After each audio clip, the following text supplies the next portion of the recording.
સુરતમાં એક યુવકને ડિજિટલ અરેસ્ટમાં ફસાવી ₹19.91 લાખ પડાવ્યાનો ચોંકાવનારો કેસ સામે આવ્યો છે.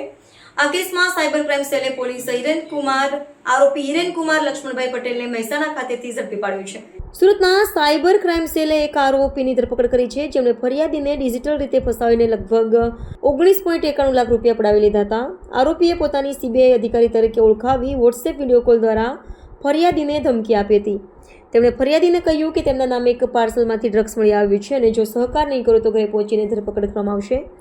આ ધમકીથી ડરીને ફરિયાદીએ આરોપીને ₹19,91,000 ટ્રાન્સફર કર્યા હતા. આ મામલામાં સાયબર ક્રાઇમ બ્રાન્ચે કેસ દાખલ કરી આરોપીને મહેસાણા ખાતેથી ઝડપી પાડવામાં સફળતા મેળવી હતી.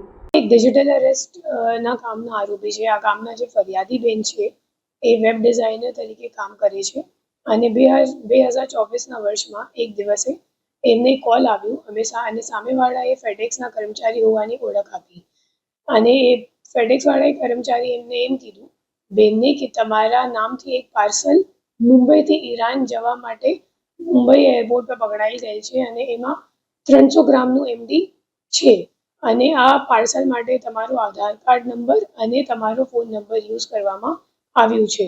તો જો આ પાર્સલ તમારું નથી તો પછી તમારે મુંબઈ ક્રાઇમ બ્રાન્ચ સાથે વાત કરવી પડશે. આ કહીને પછી એ માણસે એમનો કોલ ફોરવર્ડ કરી દીધું અને મુંબઈ ક્રાઇમ બ્રાન્ચના ઓફિસર તરીકે વાત કરવાવાળો બીજા એક આરોપીએ એ બેનને કીધું કે તમારા ઘણા બધા બીજા ડોક્યુમેન્ટ્સ પણ છે જે RBI અને ED વાળા છે, તો અમે લોકોએ તમને સ્કાઇપ કોલ પર વિડીયો કોલ કરીશ. પછી એ લોકોએ સ્કાઇપ કોલમાં બેનને વિડીયો કોલ કર્યું અને ખોટા દસ્તાવેજી પુરાવા જેમાં ED અને RBI નો સ્ટેમ્પ હતો એ એમને બતાવ્યું. પછી એ ફરિયાદી બેન ડરી ગઈ અને એમને કેમ કીધું કે જો તમારે આ કેસથી નીકળવાનું હોય તો તમારે અમે લોકોને પૈસા આપવી પડશે. જ્યારે આ ફરિયાદીએ એમ જણાવ્યું કે મારી પાસે અત્યારે ખાતામાં પૈસા નથી, તો આ આરોપીઓ બેનને એમ કીધું કે તમે મોબાઈલથી ICICI બેંકમાંથી ઇન્સ્ટા લોન લઈ લો અને પછી અમે લોકોને પૈસા ટ્રાન્સફર કરો. અને આ ફરિયાદી બેન એમના વાતોમાં આવી ગઈ અને પછી ₹19,91,000 આ બેને ટ્રાન્સફર કરી દીધી. જ્યારે આ કોલ ચાલુમાં હતી ત્યારે સાંજે 7 વાગે એમના પતિ જ્યારે ઘર આવ્યા તો એ સામેવાળા ડરી ગયા અને એ લોકોએ કોલ મૂકી દીધું અને ત્યારે પતિને ખબર પડી ગઈ કે આ બેન સાથે ફ્રોડ થઈ ગયું છે. પછી એ લોકોએ સાયબર ક્રાઇમ પોલીસ સ્ટેશનમાં ફરિયાદ નોંધાવી.